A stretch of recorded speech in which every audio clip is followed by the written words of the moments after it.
Welcome to Doctrine and Devotion, a podcast that explores Christian faith and practice from a Reformed Baptist perspective.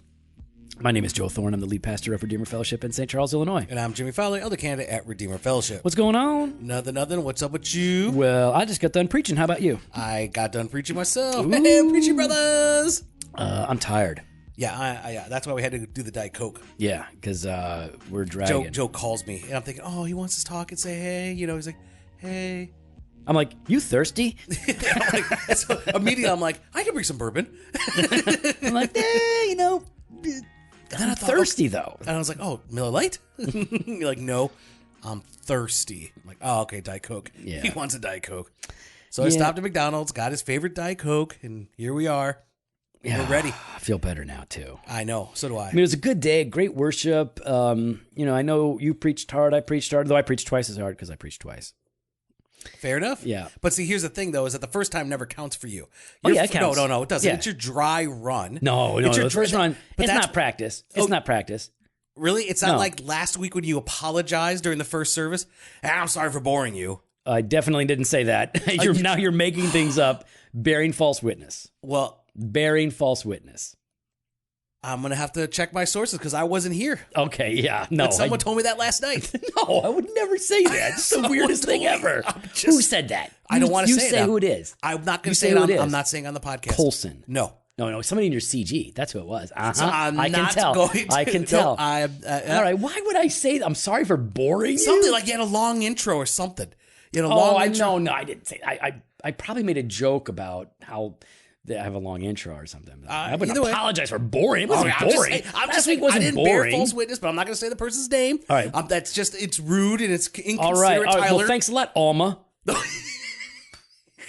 Okay, no, it's Tyler. Okay, I'll talk to Tyler. I'll see what's up, man. See what's up, Tyler. Whatever. But he loved the sermon. Yeah. After he woke up after the introduction. Well, first service, dry run. No, it's not a dry one, but it's a warm-up. It's a warm-up. See, that's just it. I come in revved up, ready to go. Yeah, because then it's like, you come in and you're like, and it's like 20 minutes and you're done. So, I was 20 minutes today. Oh, you were probably 20 minutes. That was 35. I don't know. I heard that I got some feedback. And what was the feedback you got? They said it's a little short. No. No, man. So we're hanging out. We're here at the church, not smoking. Oh, you can't see it. This is one of those times I wish we had a video. And there's just Joe, the disdain on his face. It would be so much better if we were smoking right now. Yeah, I agree. But it's illegal. Yeah, whatever. No, it's not whatever. Yeah, it's right, I'm just saying. So we've had a good week.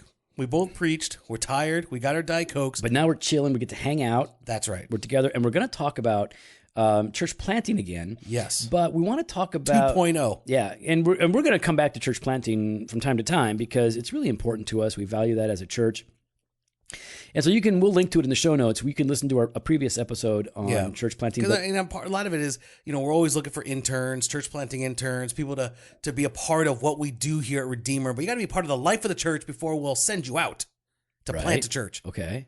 Yeah, I was just trying to get people to move here. Joe Wetzel. Where you at, son? Where you at? All right, so... you like how I segue that? I do like You're that. welcome. I was like, where's he going with that? All right, so we got to talk his wife into that, though. It's a big move for her. He's down. He's ready to do it. Yeah, don't call her out. Say, hey, Jess. No, don't call her out. Why are you slowing things down? No. Do not stand in God's way. No, she's being diligent and prayerful. I feel like she's being belligerent. No, diligent, prayerful. Diligent or belligerent? Nope, there's wisdom there. Very smart, very smart. She said that an angel would have to come down from heaven to convince her. Well, I don't know what else to say to you, Jess.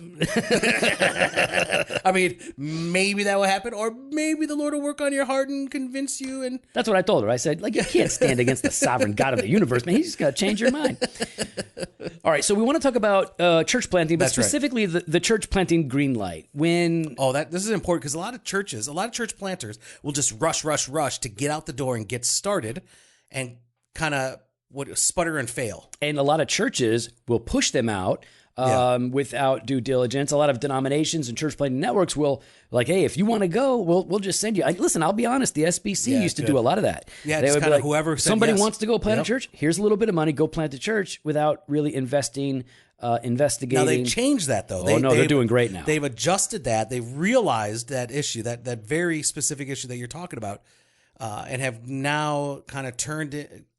It now has a more thorough vetting process. Oh yeah, no, they copied Acts 29 and other healthy church planting networks. Yeah, but the healthy stuff of Acts 29, not the abusive leadership. But continue. No, well, that's not Acts 29. This is some churches. That wasn't Acts 29. No, that was some churches in Acts 29. Some churches in Acts 29. Yeah, but the leadership of Acts 29. No, for a time. Not the leadership. No, you're wrong.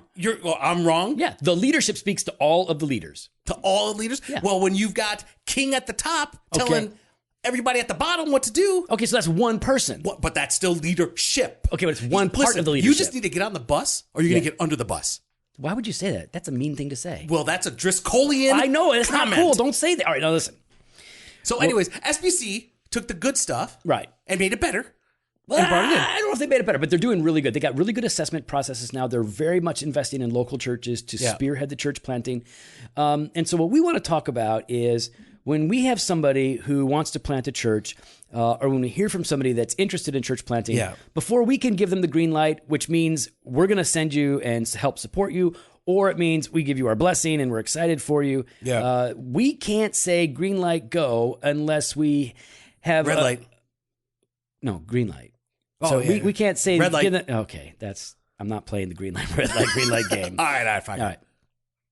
So we don't give the green light until you're just people that are not even. They're tuning out. Oh, good. They're listening to Happy Rant. Oh well, good luck to you, sir. There'll be no joy in your ears now. Continue. No, lots of cynicism. All right. Green light, go. What we would say is we give the green light to those people that understand calling, context, clarity, and collaboration. So those are the four of the most important things. Baptist of you. I teach this stuff. Baptist. I teach this stuff. And listen, I don't alliterate. I don't alliterate. Like Joe will not. He's done this before. Oh yeah. In a sermon, he'll have like 3 points or 4 points, and it's like, church, context, calling, and then he'll be like, and the last one's belief, because I ain't gonna go with another C. I won't do it. I won't do it. But this one, because I really want people to kind of grasp it, I'll go ahead and work with these sort of things. So I've taught this before, and I've walked people through it. And I think we can give the green light to somebody when these four things are really embraced and understood. Now, of course, this is presupposing a fitness to minister, ordination, theological acuity, and things like that. But calling, context, clarity, and collaboration are absolutely essential. Jimmy, when we're talking about calling, there are some people who hate the idea of calling to ministry, calling to church planting. There are people out there that would say calling's not a thing. You either do it or you don't do it. It's about competency. It's not about calling. What do you think about that? No, I mean, I disagree. I think you look in Scripture, I mean, from the start, you see this sense of calling or election or of choosing or of setting aside or any sense of that. I think there's a biblical aspect to it. I'm thinking of Paul and Timothy, right? Like when he's encouraging Timothy about remember the gift that you have been given. Like remember your strengths. Remember what you've been called to do here in this place and in this town.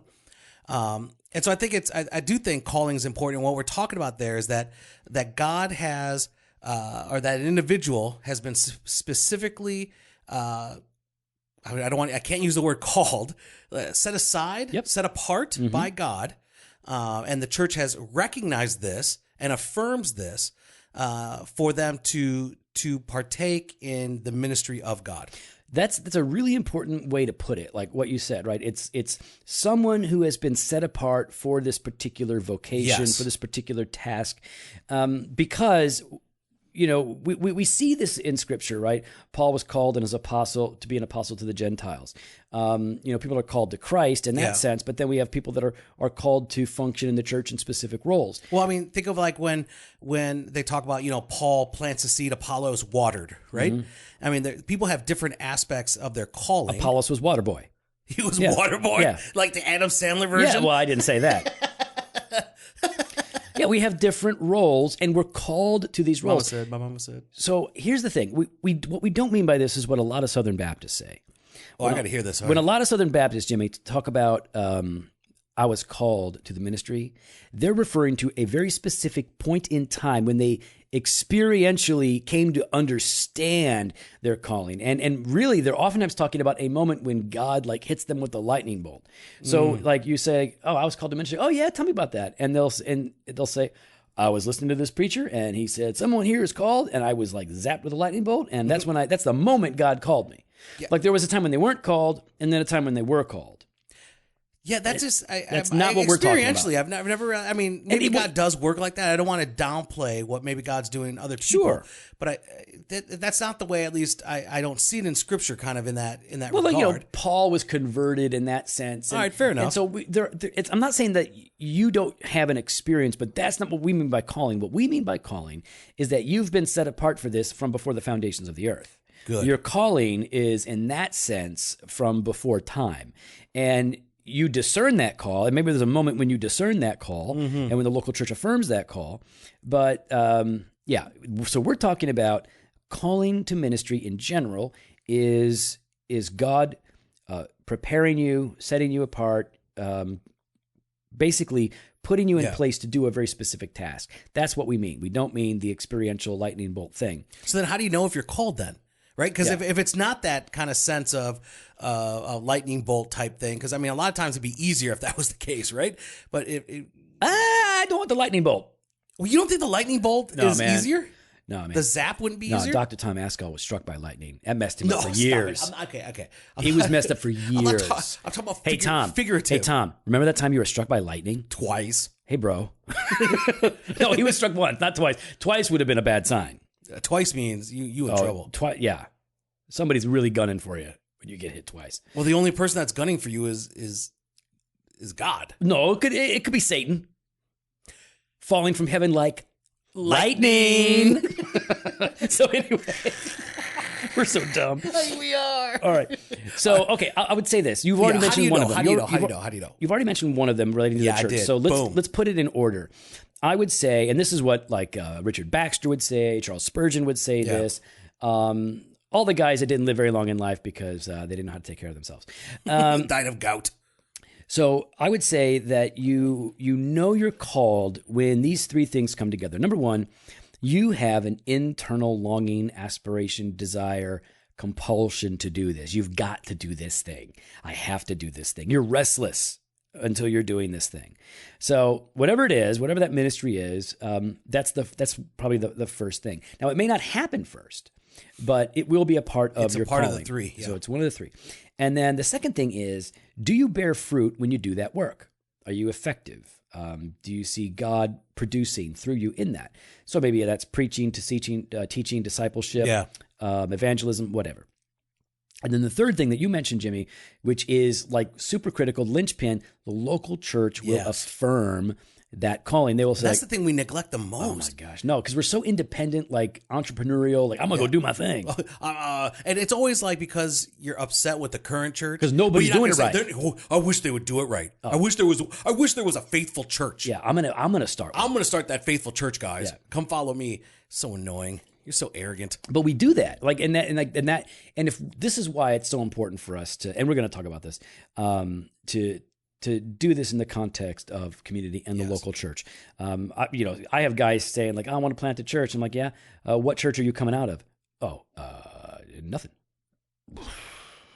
Yeah, that makes me very uncomfortable. That's an issue right there. Yeah, because I don't know, like, what gives you the confidence that you're called to do this if you don't have a local church and a body of God's people saying you should do this? And not only that, then where is the accountability? We're going to get into that. Okay, fine. Hang on to that. Sorry, but hold on. All right, fine. All right. Okay. So what about though, like, there's a difference between being called to church planting, right, and being called to the ministry. Being called to pastoral ministry or things. Because I know I've struggled with that sense. I've struggled with, okay, am I called to church planting or am I just called to the pastorate? Right. And I've wrestled with it. I know there was a time when Joe and I were exploring, okay, is God calling me to church planting? At this point, no. I really sense God's calling me into some other areas. And so, yeah, how do you kind of navigate that? Well, your sense of calling narrows over time, right? And so, is your wife calling again? She's been like calling like. No, it's not my wife. Well, is there just a picture of your wife on your phone? Yeah, it's a picture of my wife on my phone. Because like the picture of your wife keeps lighting up while we're recording. Because she lights up my life. Wow. Booyah! You just scored points with 10% of our listeners who are women. Yeah, Okay, Joe. What? 40%. We have a lot of lady 40%. So I would say your sense of calling usually narrows as you get closer to it. So, for example, you might have a general sense, I am called to ministry, and then it might narrow down to, let's just say you're going to be a pastor, feel called to pastoral ministry. Yeah. And then as you continue to pray and work, it'll be like, I'm called to pastoral ministry in a specific capacity. The difference between pastoring and planting, in one sense, is planters are pastors, but not all pastors are planters. When you're a pastor, you have the normal work of ministry that you've got to do. You're preaching, you're teaching, you're discipling, you're visiting, you're praying. You're doing all the things that you would expect. But planting is different because it has unique aspects to it. You're starting something new. Yeah. You're really starting something from scratch. In many cases, you're starting with just a handful of people. You're moving into a new location, and you are going to, by the grace of God, slowly create a new culture for that church. It involves a lot more planning because you have to address every specific issue. You don't get to inherit things that may already be working well, but you also don't have to inherit things that are a mess that you have to somehow retrofit or fix or tear down and then rebuild. It's a different sort of a thing. It's not that one is better than the other or that one is harder than the other. In fact, if I don't see myself as the kind of guy that could just be plugged into an established church. No. Actually, we joke about it, but there's some reality to the fact that I don't think Joe, Pat, and I could fit anywhere else. No, this church, it works because there's and I wasn't the church planter. You know what I mean? No, but just because we're like-minded. Yeah, no, it's a different place, and so for me to go into an established church, boy, that would have to be a really unique kind of a church.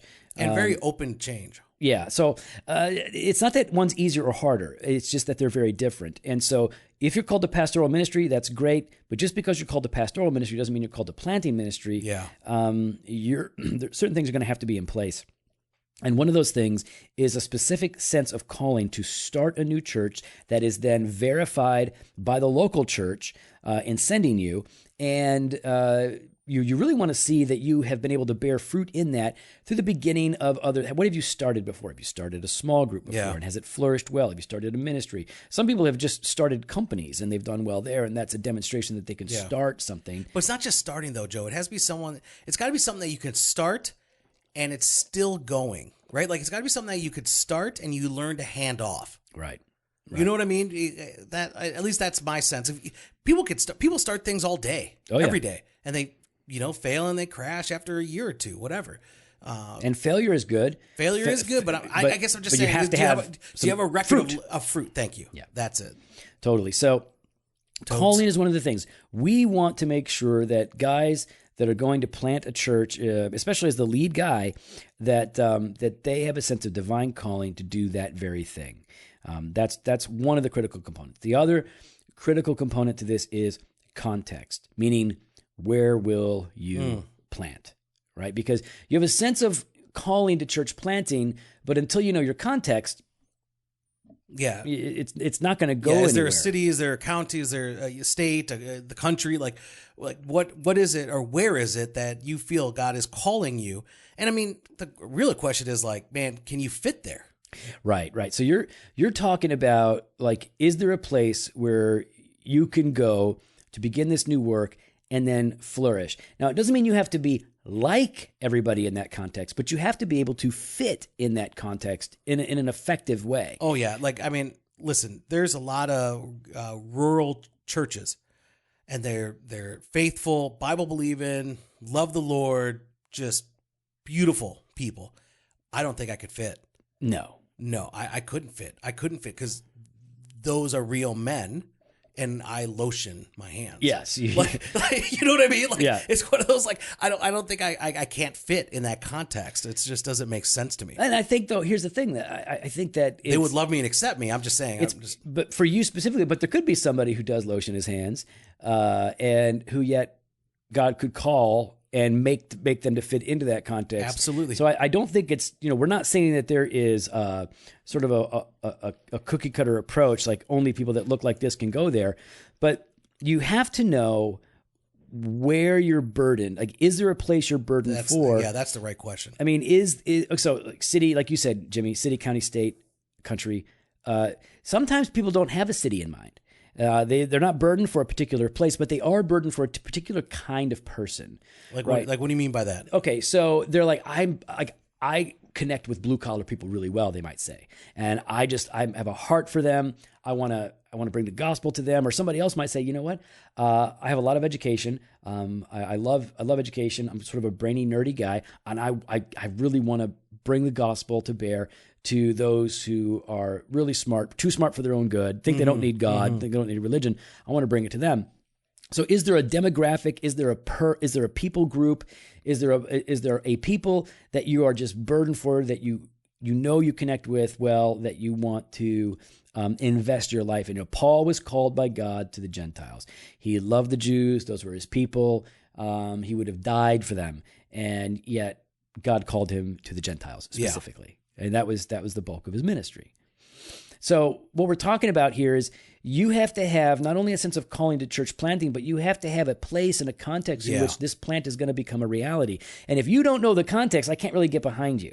Like, if you don't have the city, the people, and once you do begin to have clarity on the city, the people, or wherever, you have to really begin to drill down into that and take it very seriously. Yeah, like, I mean, what do you mean by that, though? Like, I guess that's the part, because I've never planted a church, so this is kind of, I'm learning as we're discussing here. But, like, once you kind of narrow that down, where does it then go from there? Well, you have to do some demographic research to start, right? Even if you grow up there, like I grew up here where we planted. I feel like I know it pretty well. But thankfully, we're a part of the Southern Baptist Convention. And the Southern Baptist Convention has something called the North American Mission Board. And the North American Mission Board works with Lifeway, and they do a whole bunch of research. Yeah. And so I'm able to contact NAMB and say, hey, can I get a full demographic breakdown for this zip code? And they'll say, sure. Do you want just that zip code, or do you want to go by a mile radius? And I remember I said, I want a 5-mile radius around this address. And they said, great, no problem. Send it right over. And it breaks down everything from not just census data, which you can get, which is nice because it puts it all together in a nice package for you, but it also is based on other research that NAM and Lifeway has done, so that what the increase of Catholic versus evangelical church membership has been over the past 20, 30, 40 years. What kind of leadership style people tend to favor and dislike in a particular area. So the demographics are going to help you get even a clearer understanding of the place that God is calling you to, or the people that God is calling you to, because though you might have some intuitive understanding of it or some experiential understanding of it, there's a lot more to learn. So demographics is going to be a really big part of it. And what about, like, how many churches are present in that area, right? Like, totally. I mean, would you say if there's lots of churches, maybe step away? Or I guess I'm trying to ask that, like, I mean, can you really have enough churches? Yeah, I think that, well, you want to look and see, like, okay, how many churches are present? What kind of churches are they? All right, that's again. And, even if we were to, because more than likely, if you're talking gospel preaching churches, the number is going to be low, because even a lot of evangelical churches that know what the gospel is, they don't really preach the gospel very much. They oftentimes wind up just preaching, works or law or whatever. And so you want to look at it and understand, okay, so how many good churches are there? But even then, how many good churches does it take to reach a city? Yeah. I mean, so St. Charles has 40,000 or so people in it. But St. Charles, Geneva, Batavia, Elgin, Aurora, if you do a 5-mile radius around our church, that's 100,000 people. Just a 5-mile radius. Now, Redeemer's not going to reach all those people. We're going to reach a fraction of those people. And so I wouldn't be concerned if somebody felt called to plant the church in St. Charles. I would hopefully know that it was kind of borne out and they were working with their local church and all this was going on. So, but yeah, you want to look at that. What are the churches present? What's the gospel witness like? Because mostly, I think most church planters want to go where there is a real need, a greater need than other places that are flooded. But again, it depends on the kinds of churches. Churches. I mean, what about like the religion of the area? Right. That's a really big one. In our area, it's 40% Roman Catholic, I believe. Yeah. 40% was the last one I read. And then after that, it's the highest demographic of religion is Lutheran. And since 1980, the Roman Catholic Church in this area has been increasing in number, and the evangelical church has been decreasing in this number. Oh, I didn't realize that. Steadily. So, yeah, you want to understand what is the religion of this area. Yeah. And sometimes we're talking about religion in the formal sense, but sometimes we're also just talking about idolatry. You know, what are the idols in that culture? Can you discern them? Well, okay, so you're not going to get that from the demographics per se, but like this is not all demographics. No, but I know. But how do you discern what is the idol? I mean, is that just part of I guess maybe that's just part of being part of the community. Yeah, doing research on the community through immersion. Really, you're just going to have to be there to really understand that. So I think when you're figuring out context, you have to say. Do your research, but you also have to be a part of it, and you have to pay really close attention. Listen, it's pretty easy to spot some of the idols in our context here, right? So, materialism, security, financial security, big ones, but also kids and kids sports. Become big idols where the whole family revolves around and sacrifices. Not just whole family, the whole community. Yeah. I mean, I'm just trying to think of a couple over Batavia, right? Batavia's huge. They're all pagans in Batavia. No, but huge football community. Yeah. I mean, you go into a restaurant there, they're streaming the high school Bulldogs, football game. yeah. At every restaurant there, everyone's all, and you know what? Hey, I'm all for community getting around.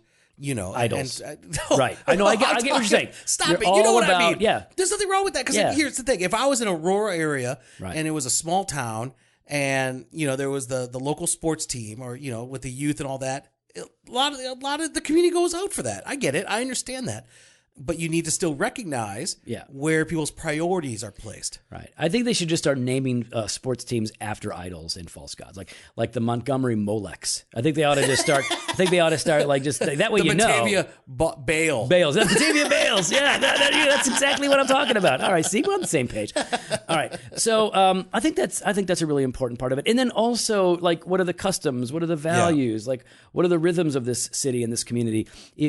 Rhythm. Expound on that. Sorry, because people might not. I understand what you mean by that, but there might be others that don't. Yeah, well, so every community has certain cultural experiences that are unique or common to them, and so sometimes you'll see general customs or values or beliefs. And sometimes there are rhythms, things that are natural, repeated occurrences in a particular place. Yeah. So rhythms would include things like recurring events that are popular. Scarecrow Fest in Batavia, Festival of the Vine and Swedish Days in Geneva, sacrifices to Baal in Batavia. There's all kinds of things like rhythms, like what happens at this time of year. So in the fall, what is common in this city? What tends to happen? Yeah. What are the repeated experiences and occurrences? So you just have to learn more about the people.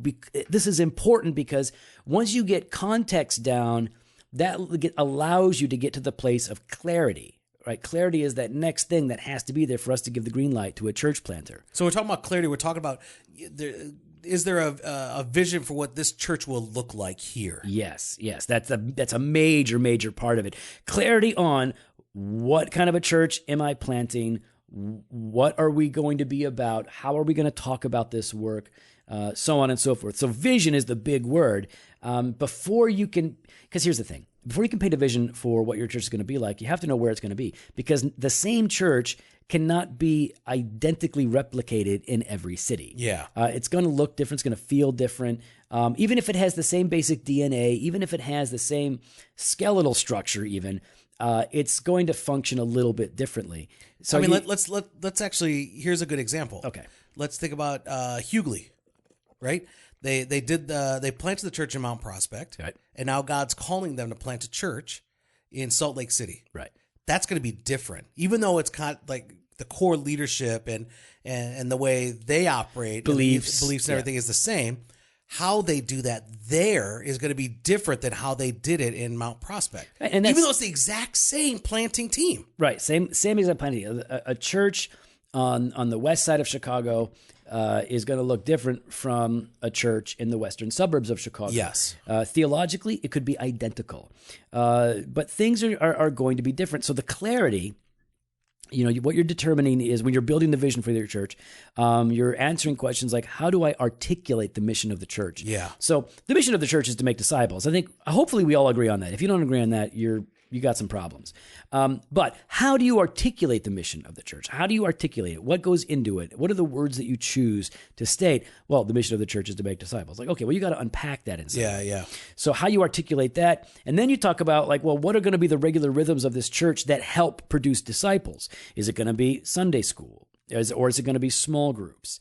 Those are legitimate questions. What are the most important primary ministries that you will begin with as you plant your church? This is where clarity starts to come into focus. Style of preaching. Okay. So different preachers preach in different ways. And when you're preaching to different audiences, sometimes there are different things that you got to take into consideration. So what is the preaching going to look like? I mean, this relates to the whole, building the culture of corporate worship. Yeah. So the style of music. Yeah, the liturgy. How the flow is going to happen. The responsive reading. Are you even doing responsive readings? Yeah, are you even doing? Yeah.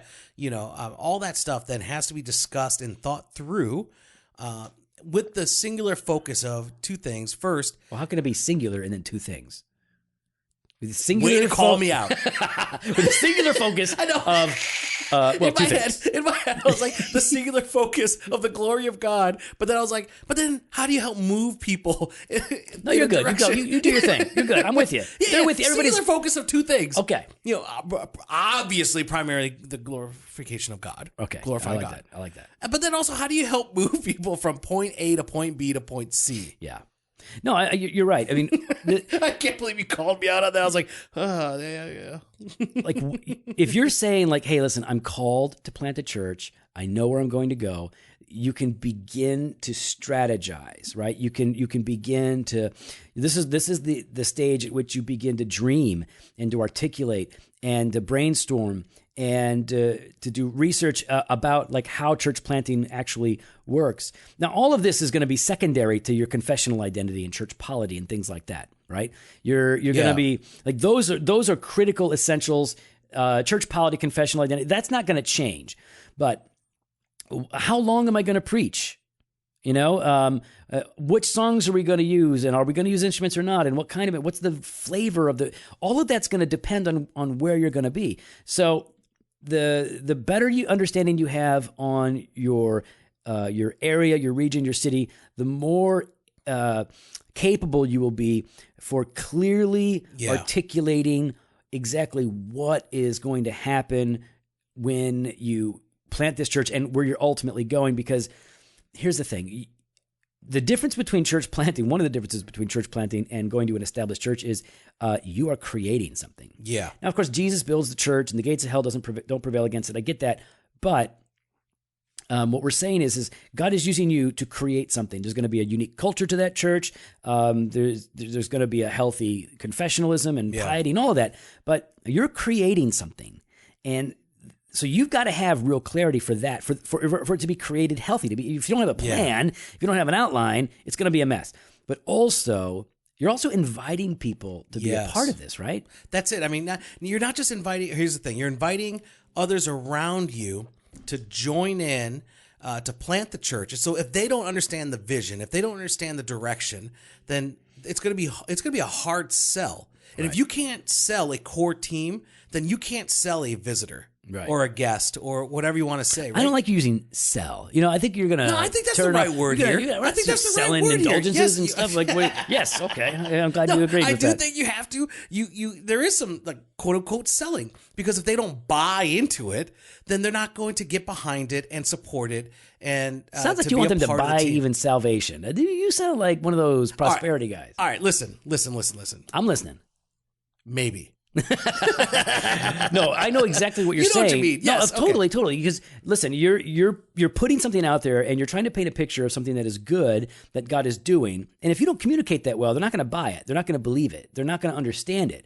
So if they're gonna, if you're gonna communicate it, sell it. Well, then they'll be more likely to buy it or believe it, because they can actually see it. So you have to communicate this stuff. People need to know where they're going to go, where you're taking them. Yeah, because you can't get excited about something where you don't know what where you're going. I mean, I've had church planters and potential church planters share with me like the kind of vision and and it's like a 10-page vision thing, right? And I'm like, all right, dude.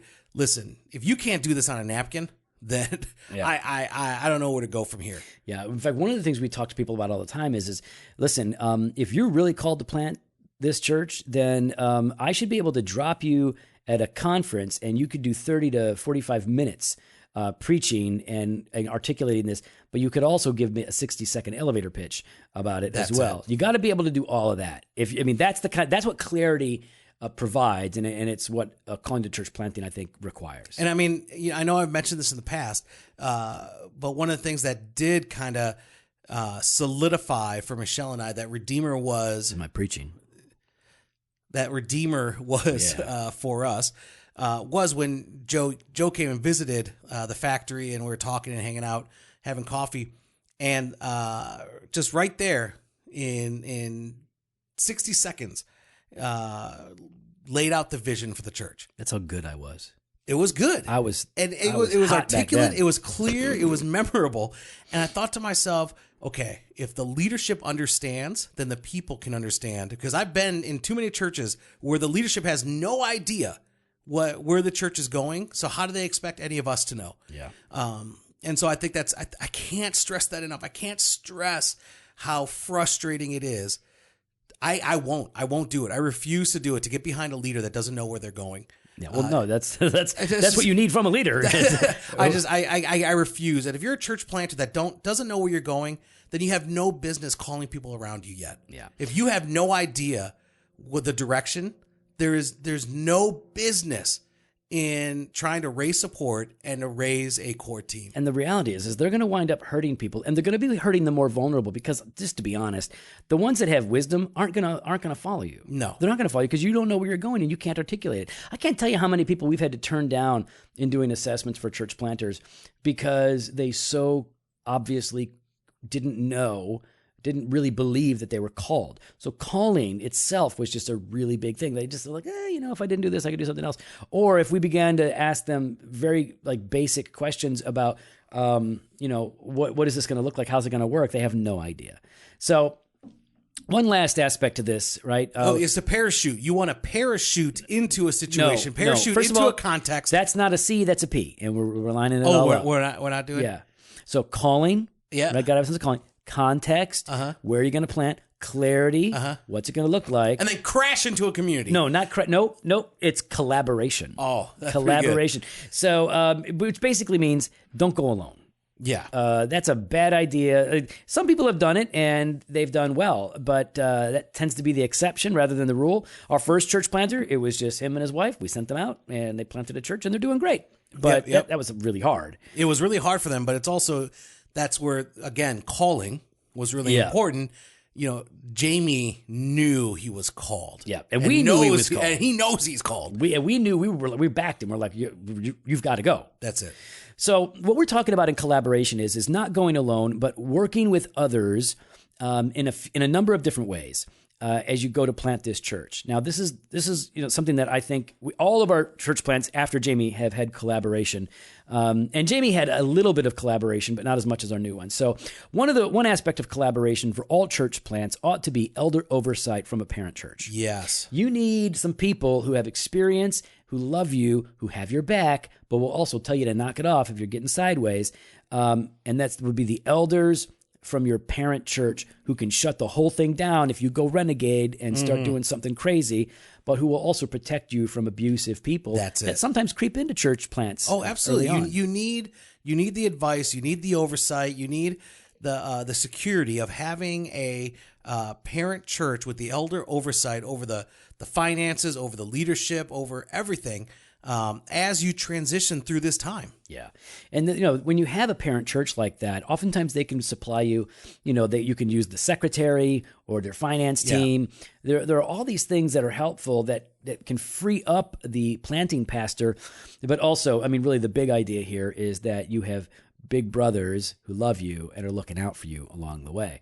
But we also, when we talk about collaboration, we also talk about how really important it is to have a core team. Yes. When you hit the field. Yeah, it can be lonely, I'm assuming, from what I hear from church planters. It's lonely out there. You're kind of bearing the burden of the church on your own. And it's nice to have a team that you can bounce ideas off of, work together with a singular focus of three things.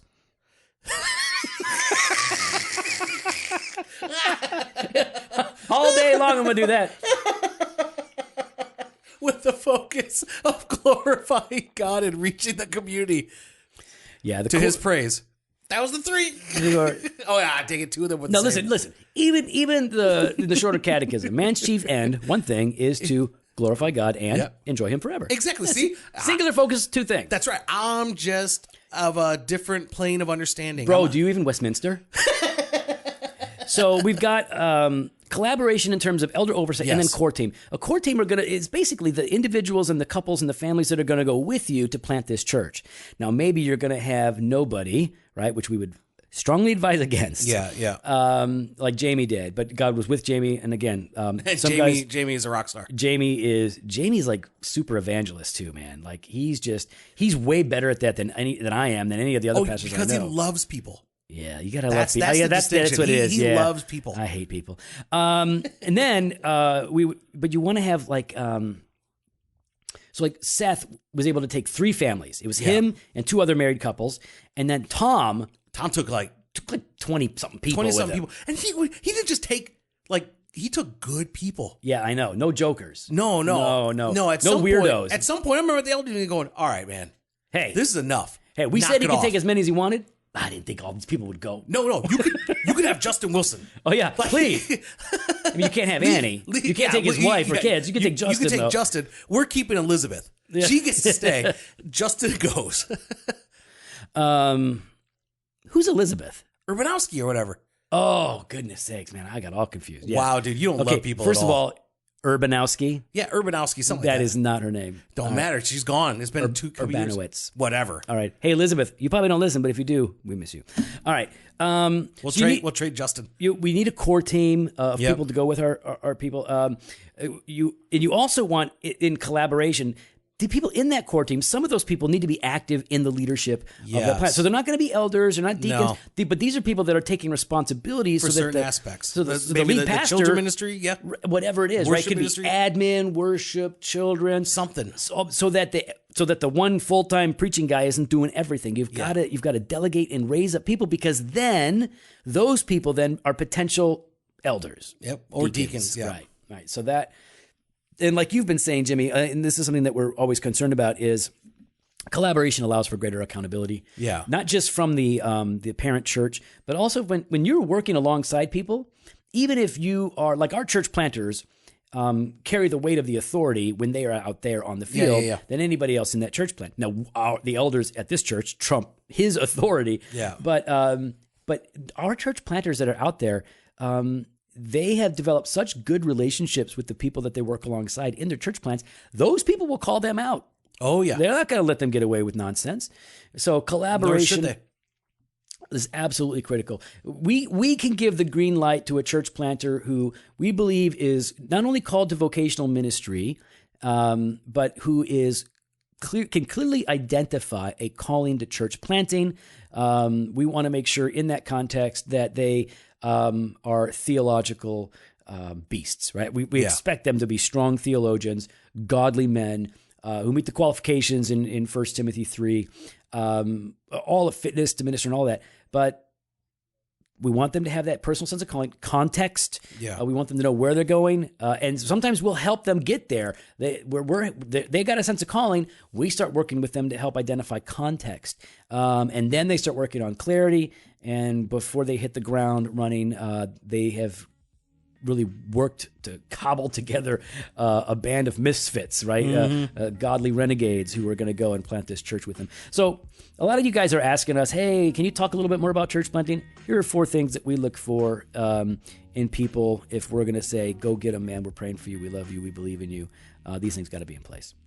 Well, we'd love to hear your thoughts. You can follow us on Instagram and Twitter at Doc and Devo, or on Facebook /Doctrine and Devotion. You can head out to the website, doctrinedevotion.com. There you can contact us. You can sign up for an email blast, or you can hit up the store and sign up for the 2018 Doctrine and Devotion Conference on the Spirit and the Church. Yeah, that conference has a singular focus of the Spirit and the church. Fresh pod every Monday and Thursday, blog posts on Wednesdays, video content on Fridays. Later. Later.